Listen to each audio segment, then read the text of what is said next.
There are voices in the galaxy that sing your name in light. There are voices in the sky who know you. And these same voices in the sky, these same voices in the galaxy, they came here on purpose and also birthed you on this planet, again, singing your name in light. And those ones that came, those star mothers, they remained with you for a while. And again, each time you came and went, these voices from the sky, they sang your name in light. And you carried that remembrance with you, coming and going, to and from home. And each time you came and went, the voices from the sky continued to sing your name in light. These star mothers remained for a while, giving you sacred instructions for life. And then by design, they went into a non-corporeal consciousness. But as we heard a moment ago, consciousness remains. And that consciousness from the star mothers is here with you now. But it exists in a non-corporeal form. And so we invite you to move into a place that allows you to receive non-linear communication. For they are here with you now and wish to be invited a little closer. Do you invite the star mothers to come a little closer to you now? Oh, and that resounding yes, we invite you to come closer, come closer, come closer, is all it takes. And you are invited to feel a warm embrace for those who sang your name in light thousands of years ago. They are with you now. You carry that song within your soul, for it emanates from that place. And there is that remembrance, that memory, that golden thread that entangles you with the bigger you.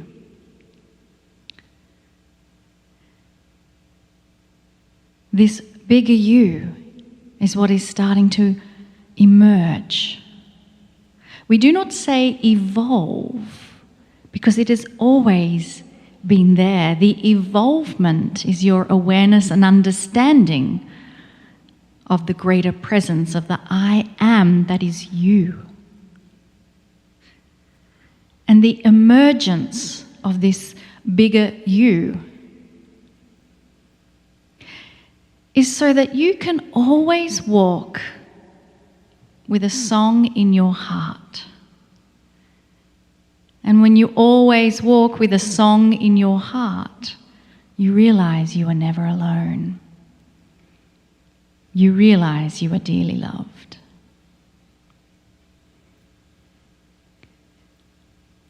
And so we ask that you keep these star mothers with you now as we move to the divine love that comes to you from Kryon.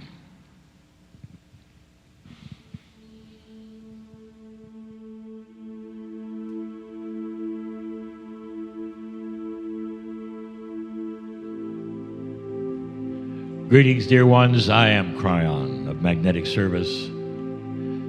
I have a story to tell you.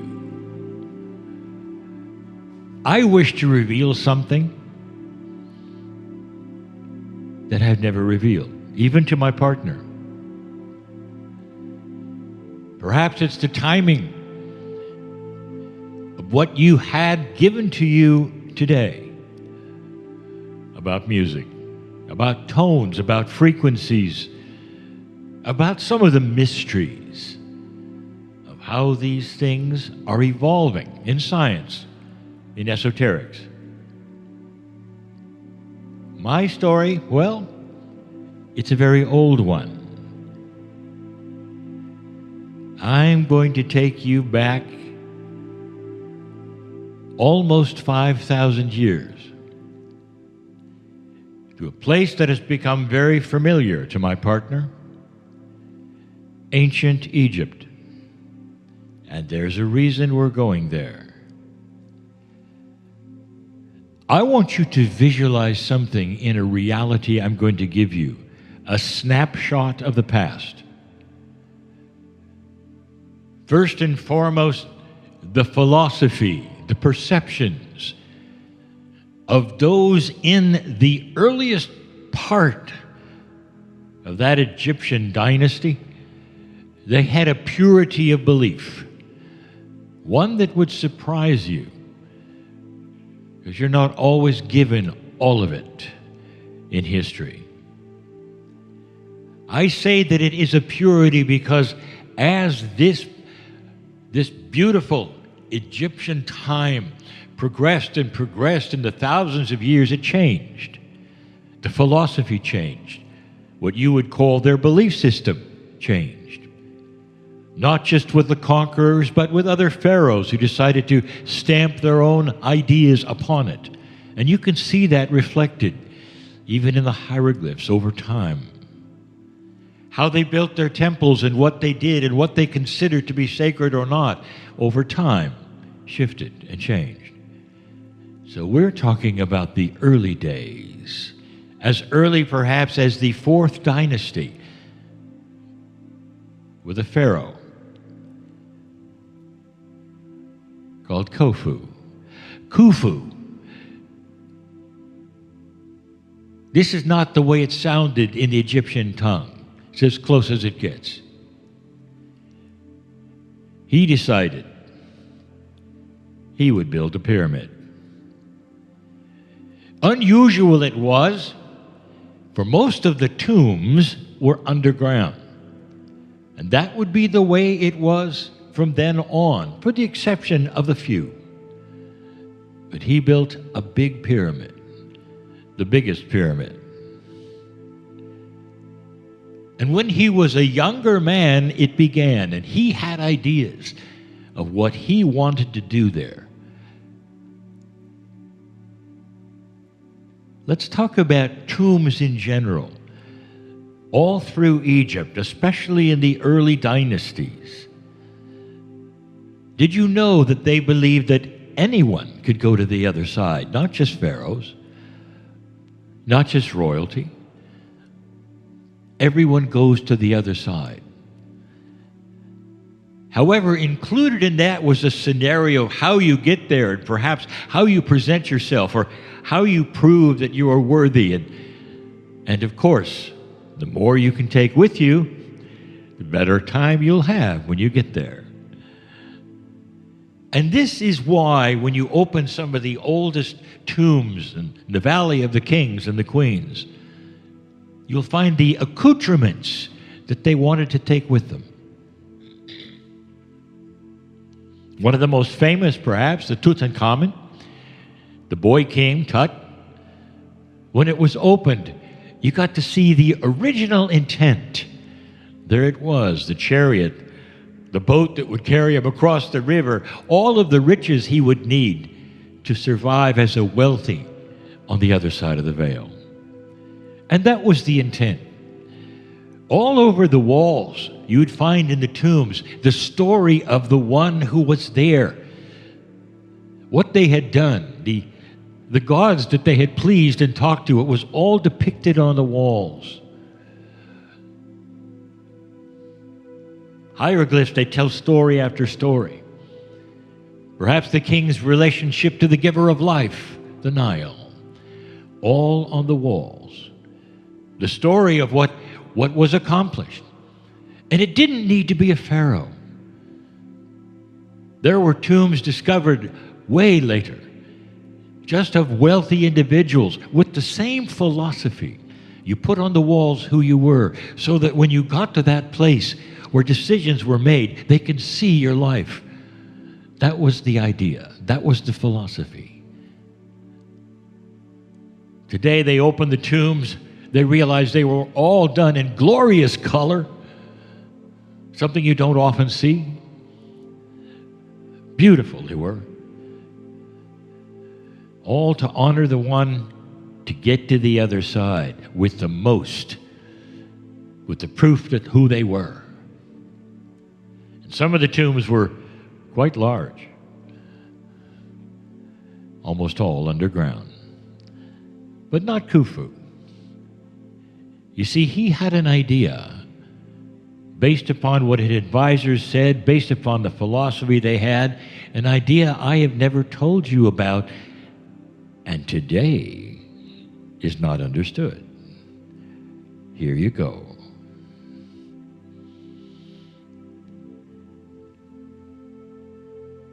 Khufu was dying. The pyramid, it had been finished. Oh, what a sight. It glistened white in the desert. Beautiful it was, gorgeous. Not anything of what it looks like today. It had taken 27 years and millions of workers. Workers who came from all over Egypt because they loved their Pharaoh, and they put in several months of work. Accommodations around the pyramid that you can still see were built for them there, so they could spend their time there in comfort. They were fed. And they gave to their Pharaoh and their king the work that the architects had put together for the building of the pyramid. It was done. Khufu was sick. He was dying, and they knew it. And so the preparations began for something I've never talked about, something you won't find in the history book. And it happened.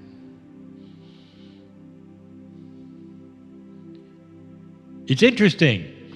Most of the tomb's entrances in Egypt were hidden. They hide them because they don't want the grave robbers later in history then to disturb all that went into preparation. But this pyramid, oh, it had a really big door right on the side. Huge. Because that's where all would happen when they went in to celebrate Khufu and his death in a different way that he had planned, that he had been advised with, that they knew about.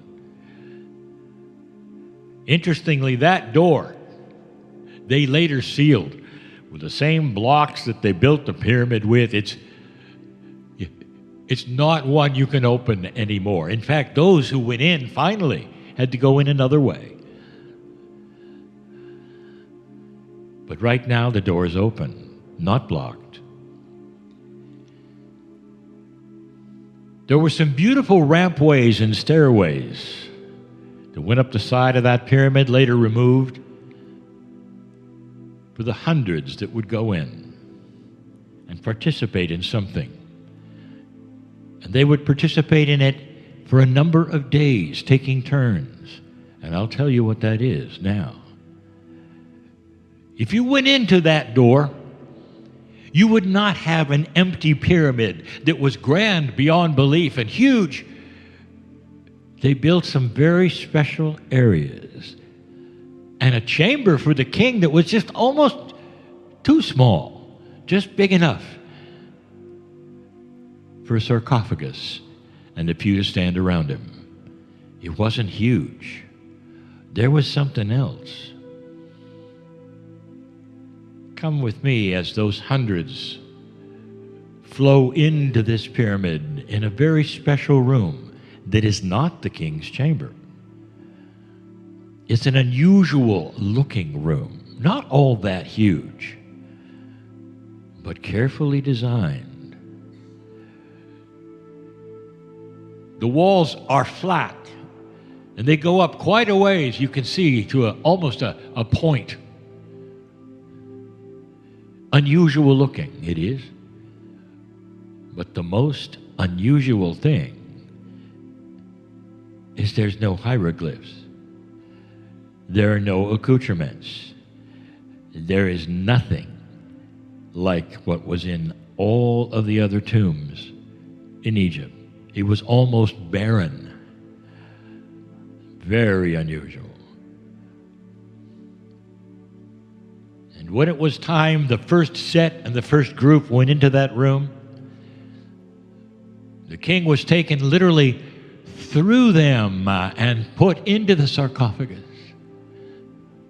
in a very special way. And then it began. They started singing. And the sound that was created by that group was amplified and amplified. You could almost hear it from the outside of the pyramid. And they didn't stop. And when they were exhausted, the others came in and replaced them. And the singing continued and continued. For the king was told by his advisors that better than anything that he could carry with him or write on the walls, he could be sung to the other side by hundreds for days, and he'd go right there because sound was king. And that's what happened.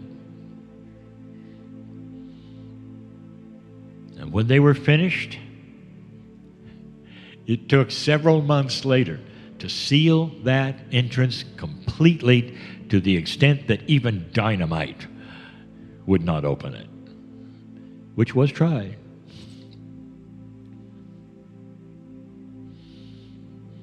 Now let me continue the story.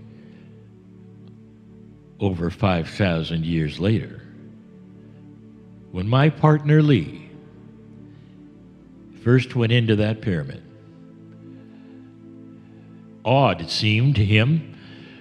He expected something grand. He expected hieroglyphs. He expected so much more. It's a puzzle. It's a puzzle to every single visitor or tourist that goes into the grandest tomb of all and finds almost nothing. The rooms are small, except one. Those that in the early days finally made their way into that pyramid and dug the tunnels that they needed to get into it and crawled up the ramp they needed to get to in the place that things started to open up, and there was a chamber with very smooth walls in a cone way that you could see going up to the ceiling. Very high it was. And there were no hieroglyphs.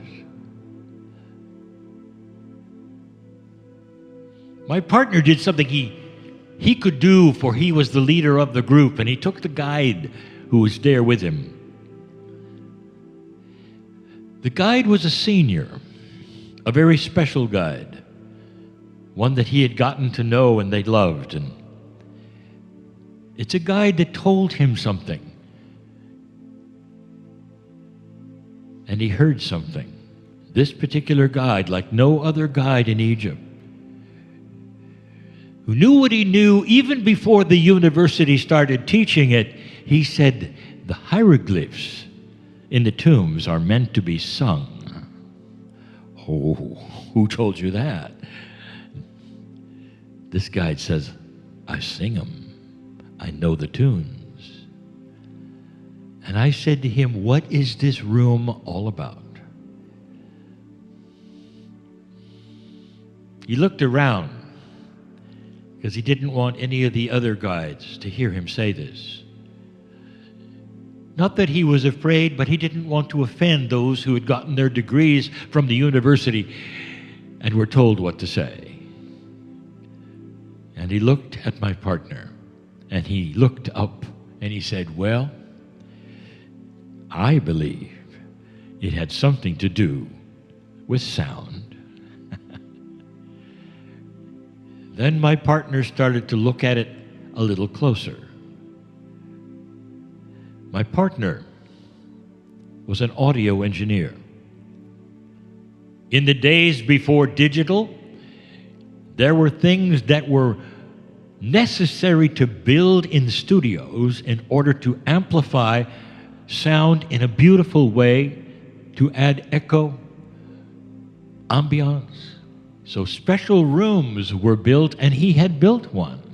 My partner had built one in his third studio. As you looked at this place in this pyramid and you looked up, there were nodules on the walls, and he laughed because he realized this was the sound design he had to use to build an echo chamber.